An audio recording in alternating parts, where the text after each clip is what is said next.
Cockroach जनता party. आज की video में हम बात करेंगे भारत में ऑनलाइन जन्म लेने वाली कॉकरोच जनता पार्टी के बारे में। ये पार्टी उस वक्त वजूद में आई जब भारत के एक जज ने एक मुतनाज़ बयान दिया और भारत के नौजवानों को कॉकरोच की मानद करार दिया।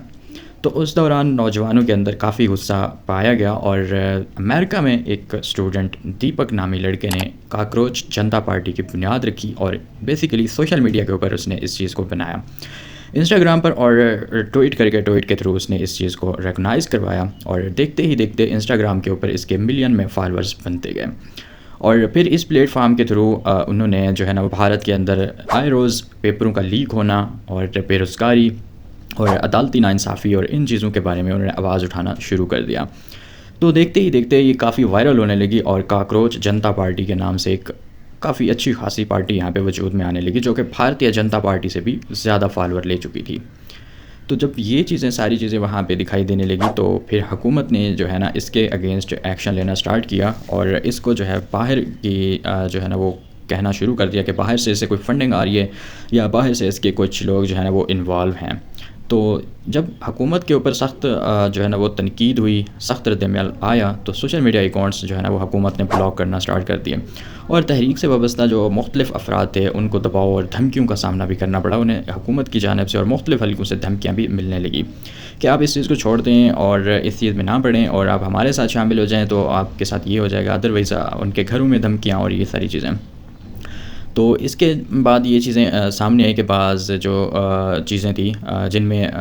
तहरीक के जो बानी थे उन पे इल्ज़ाम लगाया गया कि वो बैरूनी फ़ंडिंग है या बैरूनी जो अनासर हैं उनके साथ इनके रवाबित हैं। ख़ुसूसी तौर पे पाकिस्तान को इसके अंदर जो है ना वो इवॉल्व किया गया कि पाकिस्तान इसके अंदर शामिल हो सकता है और वो इसको जो है ना वो फ़ंडिंग वगैरह कर रहे हैं।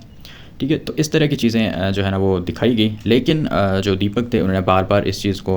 जो है ना वो सामने ले आए कि यहाँ पे देख सकते हैं इसके जो ज़्यादातर फॉलोअर हैं वो इंडिया से हैं और इसके अलावा कुछ यूएई और कुछ यूएसए और कुछ यूके से हैं। ठीक है, जबकि इल्ज़ाम ये लगाया जा रहा था कि इसके पीछे पाकिस्तान है। तो बहरहाल ये चीज़ें जो है ना वो सारी रद्द कर दी गई थी बाद में कि कोई बैरूनी साजिश नहीं है, कोई फंडिंग नहीं है। ठीक है, इस तरह की चीज़ें जो है ना वो सारे इल्ज़ामात बेबुनियाद हैं। तो ये सारी चीज़ें थी क्योंकि इन्हें नौजवानों को जो है ना वो कॉकरोच कहा गया एक जज की जानिब से, जबकि बाद में इसकी जो है ना वो वजाहत भी दी गई कि हमने आपको नहीं कहा, हमने जस्ट एक बात की है। ठीक है, तो बहरहाल ये चीज़ें थी और देखते ही देखते ये जो है ना वो मजाक में बनाई गई एक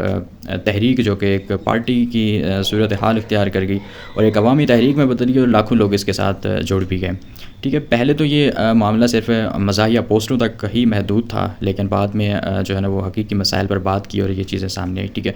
तो बाद में इनको जो है ना वो इनके अकाउंट्स को भी रिमूव किया गया, डिलीट किया गया और धमकियाँ भी दी गई। ठीक है, तो ये इसका कुछ मामलात थे। बाकी हकीकत में ये कोई पार्टी नहीं थी, ये जस्ट ऑनलाइन सोशल मीडिया के ऊपर ही ये चीज़ जो है ना वो हाईलाइट हो रही थी। तो बात ये है कि हुकूमत का इस तरह का रद्द-ए-अमल इसकी ताकत को ज़ाहिर करता है या फिर इसके खौफ को, ये बात सोचने वाली है। और क्या आज के दौर में किसी भी हुकूमती इक़्तिदार के ख़िलाफ़ आवाज़ उठाना या बात करना, चाहे वो मज़ाक में ही क्यों ना हो, क्या काफ़ी ज़्यादा मुश्किल नहीं हो गया? ये सवाल आपके लिए हैं।